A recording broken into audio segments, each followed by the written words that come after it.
Beleza, estou aqui, Dragon aqui, estamos aqui para mais um vídeo com meu amigo Guara. E agora? Hello people, aqui é o Gara e vamos começar mais um vídeo. Esse vídeo é dedicado à bugagem do servidor Sky Survival e o Galera, lag. estou aqui, só para vocês verem como o servidor do login é lagado. Ó, pra aqui, essa areia de alma não vem não pra cá, merda. Fica caindo direto. Ó, mais uma coisa que eu vou mostrar. Vou dar barra jogar. Beleza, galera? Na barra jogar, só pra você ver. Já nasce morrendo. Porra, é isso? Ei, fala palavrão não. Só pra vocês verem, viu, galera? Que lag. O lag tá absurdo. Não, velho, o servidor do login é muito bom, velho. Mas o ruim desse servidor é por causa do lag, O velho. lag. E de noite, velho, pra quem não tem VIP, é quase impossível o cara entrar, que é lotado. Não é? Agora, pega aí bloco e dá TP. Não tô conseguindo não, hã? Tem 8 horas de chegar. Chato. Peraí, pegar que eu pego que tipo de bloco?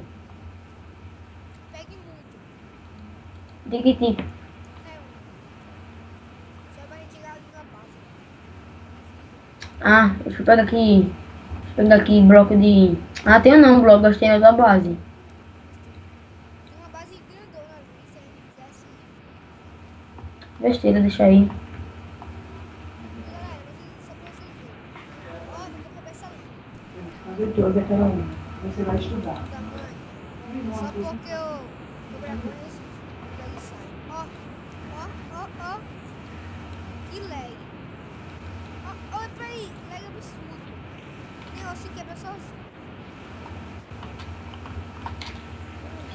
Acho que o login, pô, ele grava de madrugada, né, Lucas? Né? Pra poder não dar lag. Assim, Olha. Só lag. Olha, vou bater no guarda. Deixa eu ver se eu... cadê tu, hein? Bati no guarda e ele tá nem me vendo. Ah, tô te Vai, vendo, pô. vai. Só não tá muito bugado agora, não. Mas o ruim é que eu não consigo pegar a saída de arma, porque eu quero botar nesse buraco. Fiz um rombo aqui na base. E é isso, galera.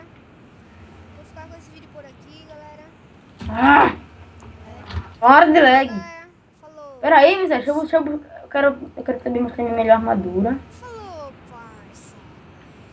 Isso, vai pegar aí a armadura dele, né? Perdi minha espada no Indy, pô. Espada, hein? Minha melhor espada. Qual? Tava com o Gleito guerreando com os caras com sangue de força. Aí tô com essa bosta aqui. É, bem combinava a tua armadura com a minha espada, né? Né? Vou comprar um fudinho amanhã. Bora terminar.